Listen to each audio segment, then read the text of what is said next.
Good morning. Welcome back to Bookeemonsters. My name is PK. It is Thursday, January 18th, and we are here to look at the new releases that are being set into the wild this week. And on Thursdays, we look at fantasy and science fiction. And if there's time to look at anything else, we will do so. Quick announcements. There will be sprints tonight at 6:05 Mountain Time, 8:05 Eastern. They'll go for 2.5 hours. Bring your own book, work on a project, or just close your eyes after a hard day. Whatever it is that will be soothing and happy for you. Good morning, Mary. Happy Thursday. Had two does cross the street in the woods when I took the girls out this morning for the business meeting. Starts the day out wonderfully. So blessed. Did the girls notice them? Have to fill the bird feeders again today. The birds are very hungry this time of year. Yep. And so far, the bear hasn't been by direct to feeders, living large. Wow, you got some good wildlife. Some good wildlife viewing right from your house. That is fantastic. Fantastico. I didn't read much yesterday. One of my book journaly things I'm trying to do this year is keep track of the number of pages I read each day. And apparently Wednesdays aren't a good day for me.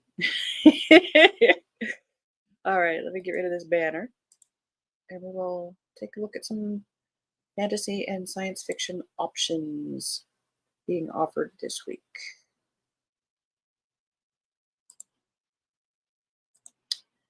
This one I think is the biggest of the week. This is the second book in probably a series at this point. This is by Heather Fawcett, Emily Wilde's Map of the Other Worlds, which is the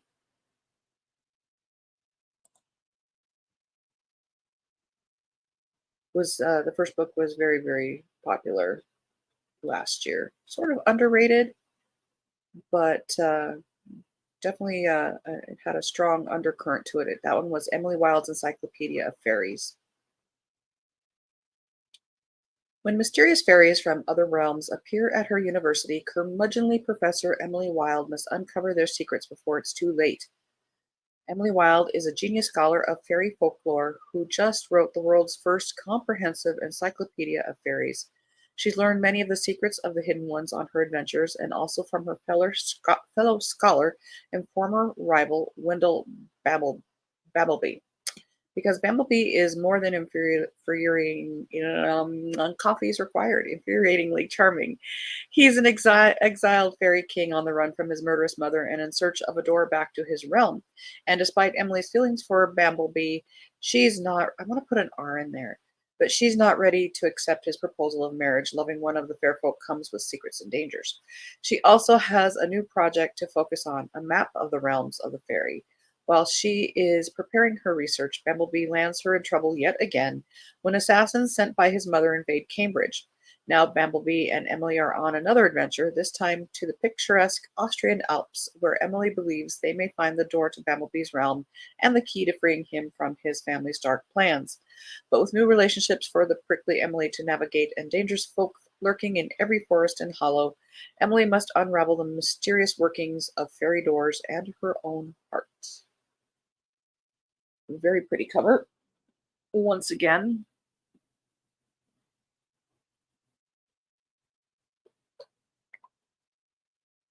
I started the first one and it's on pause, not necessarily from anything wrong with the book out kind of obviously, but just wasn't the right time for me.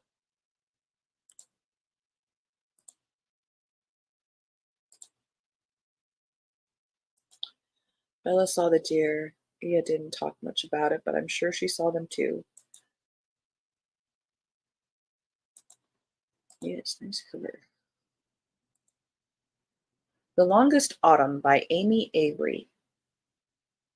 For fans of Ariadne, a spellbinding debut fantasy about a human who gets trapped with the god of autumn, who brings with him life-threatening danger and a forbidden romance. Gods and myths are a big trend lately. Under the right circumstances, would even a god fall? Time is one of four humans. Turn. Hello. Turn is one of four humans rigorously selected to usher the turn of the seasons into the moral world. Every year she escorts the taciturn god Autumn between the godly and human realms. Autumn's seasonal stay among mortals brings cooler weather, changing leaves, and the harvest of apples and gourds until winter takes its place.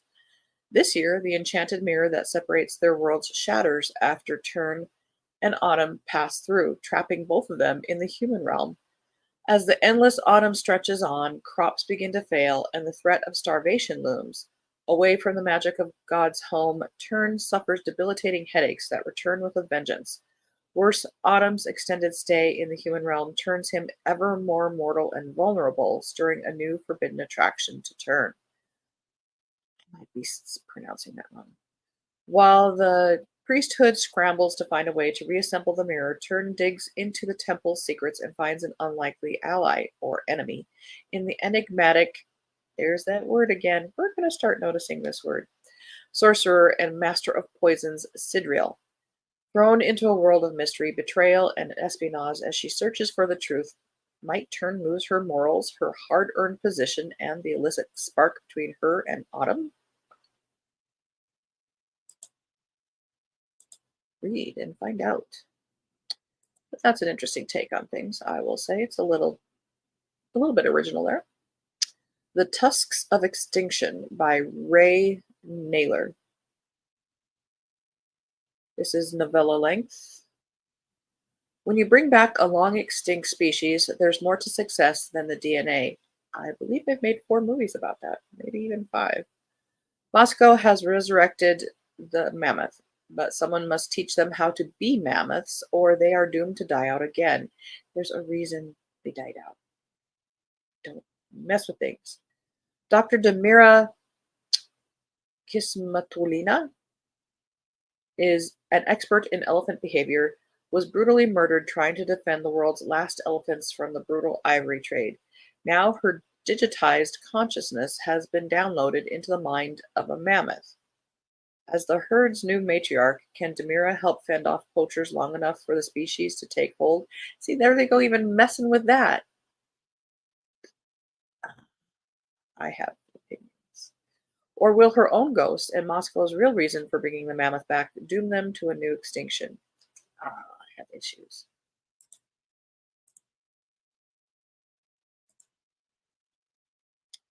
Rick Warden presents A Drop of Venom by Sajni Patel. This is a young adult fantasy. This is an unapologetically feminist retelling of the Medusa myth, steeped in Indian mythology. All monsters and heroes have beginnings. This is mine. 16-year-old Manisha is no stranger to monsters. She's been running from them for years, from beasts who roam the jungle to the king's army, who forced her people, the Naga, to scatter to the ends of the earth. You might think that the kingdom's famed holy temples atop the floating mountains, where Manisha is now a priestess, would be safe, but you would be wrong.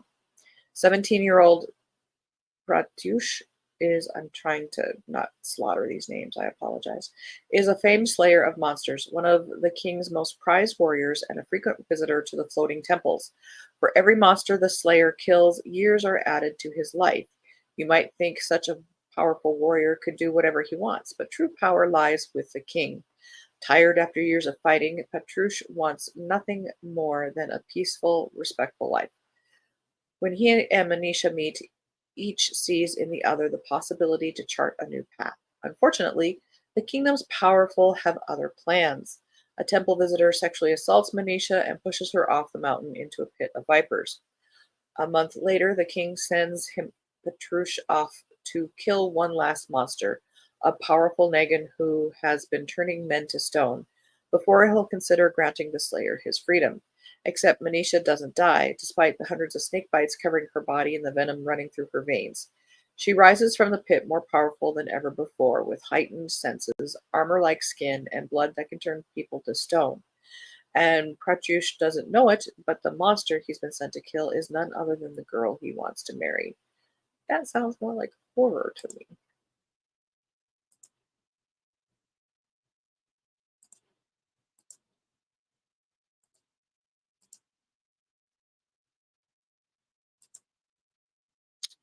The Penance of Valentine Cash by Rebecca Rook, Kindle Unlimited.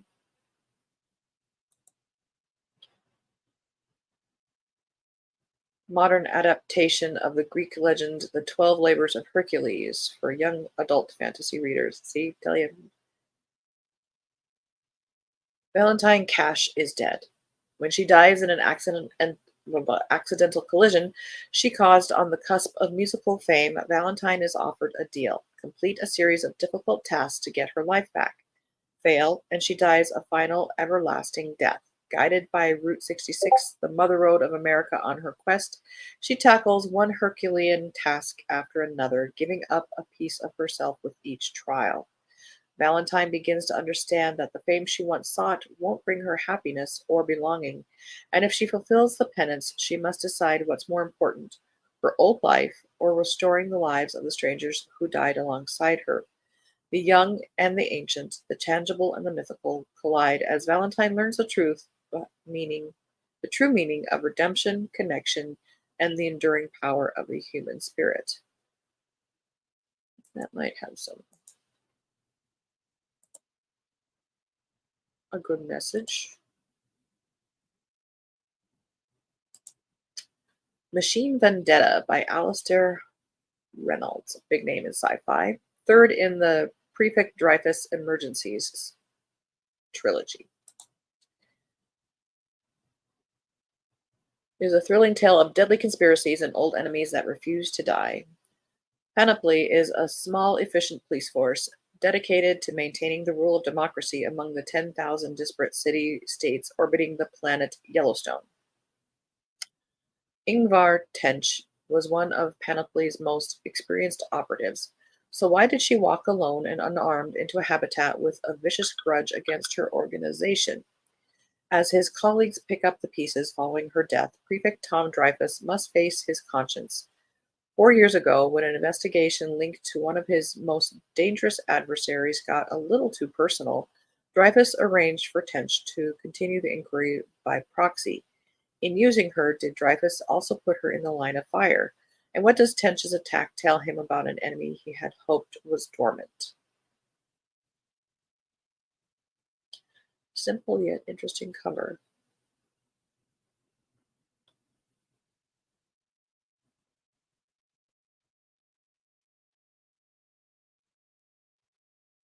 Kyo's got the hiccups.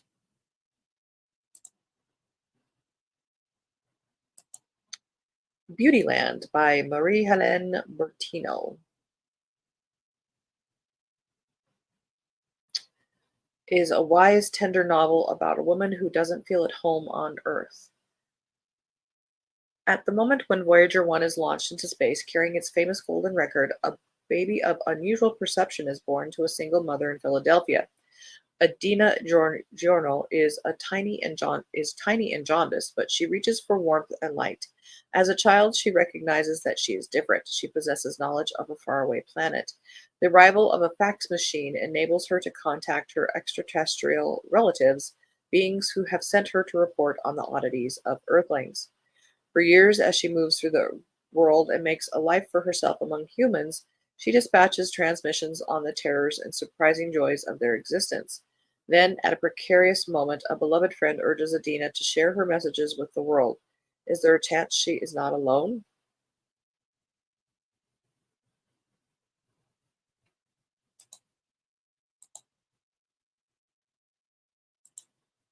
All right, that is all I had pulled up, but let's see what else might be available. Let's check this one out.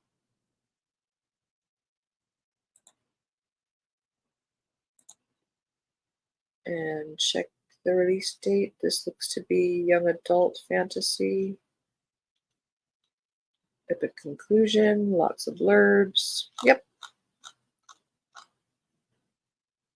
Beasts of War.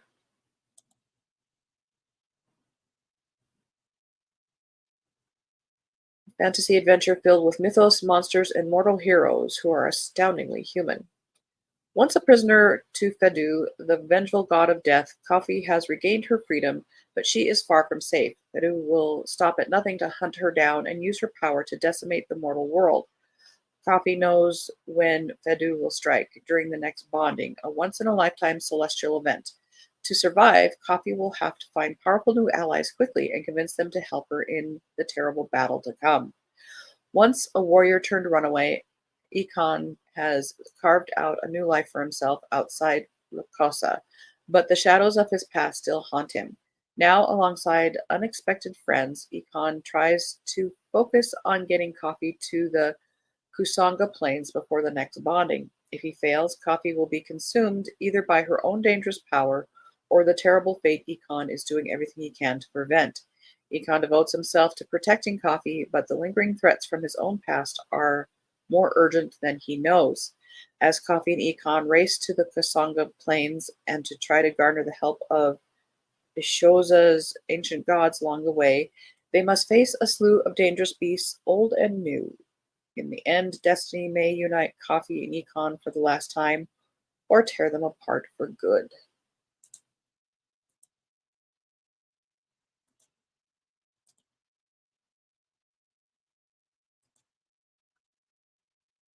Did that one.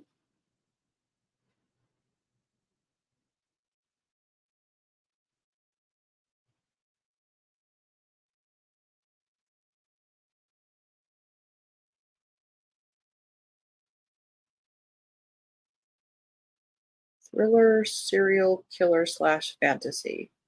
Um, no.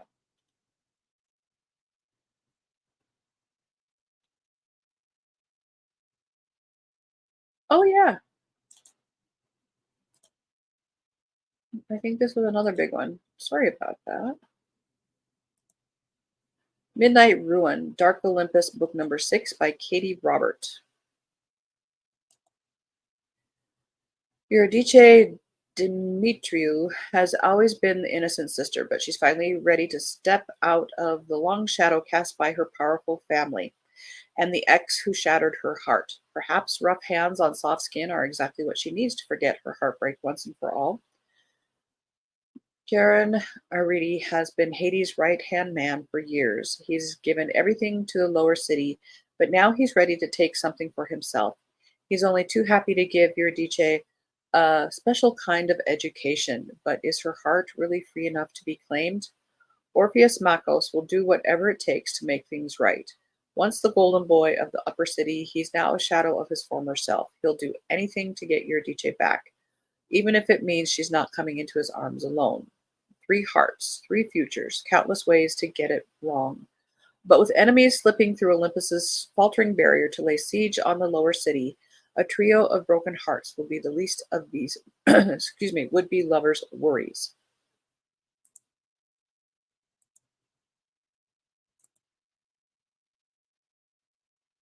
Sorry.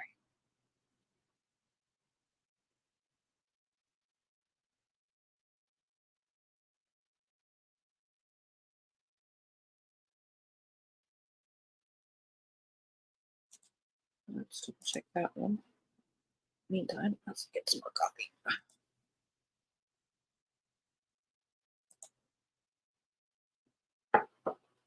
Let Them Burn, the Divine Traders, Book 1. Let's double check the date.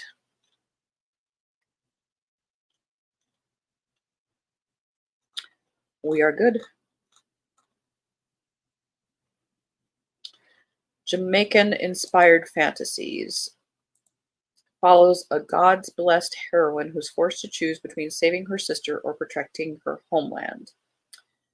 Baron Vincent can channel the power of the gods. 5 years ago, she used her divine magic to liberate her island from its enemies, the dragon riding Langley Empire. But now, at 17, Farron is all powered up with no wars to fight. She's a legend to her people and a nuisance to her neighbors.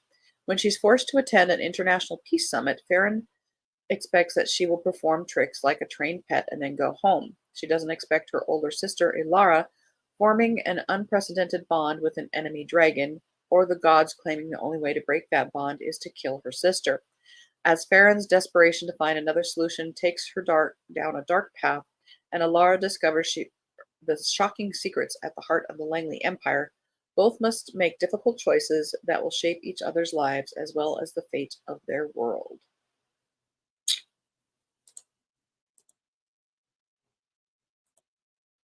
Lots of fantasy options this week.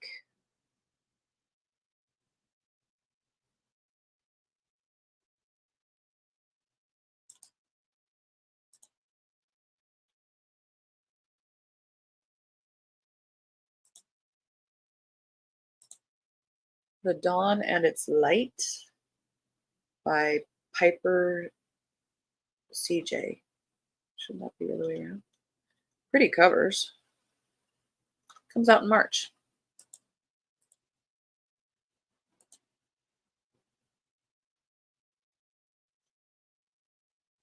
Did that one. We don't do horror. Did that one.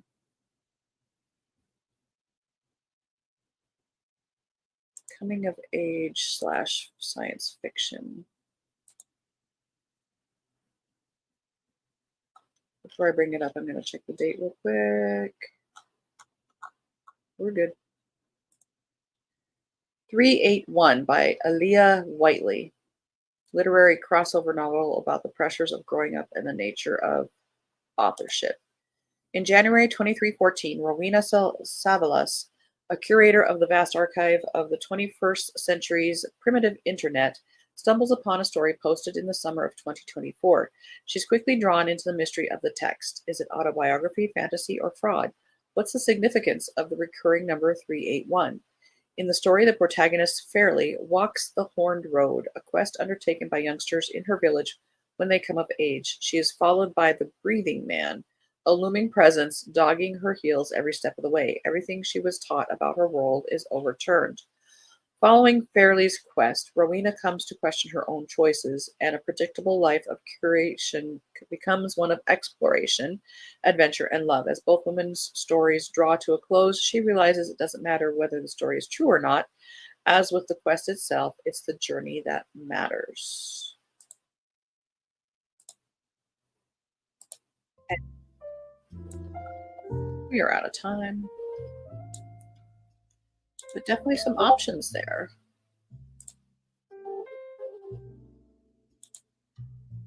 Yeah, that Midnight Ruin cover was very, very nice. Well, that again is it for today. We do have sprints tonight at 6:05 Mountain Time, 8:05 Eastern, and that'll go for 2.5 hours. We'll be listening to some nice ambient music, kind of like this. And so you can read, you can work on a craft or hobby, work on a puzzle, or just close your eyes, whatever it is you'd like to do. And then tomorrow's morning show will be looking at some more historical mystery options for the Midwinter Mystery Readathon that I'm hosting. And then on Saturday is the marathon sprint of 5 hours, starting at 1 p.m. Mountain Time, 3 p.m. Eastern. So hope you can show up for some or all of them. I appreciate that very, very much. If you like what you're seeing, please hit like, subscribe, and hit the notification bell. Tell a friend about us. The more of us, the merrier. Appreciate every single one of you. This morning, thanks so much. You bet. Hope to see you later. Yep. Only here this morning, 10 degrees. Yeah, we are at 9, and it's supposed to, that's kind of supposed to be the warm today, but I think we're staying above 0. Winter's here, but up to 41. That's fantastic. Seesaw for sure. Yeah. Woo! Have a great day. Thank you, Mary. I appreciate you being here. So I hope you guys have a good Thursday, Friday Eve.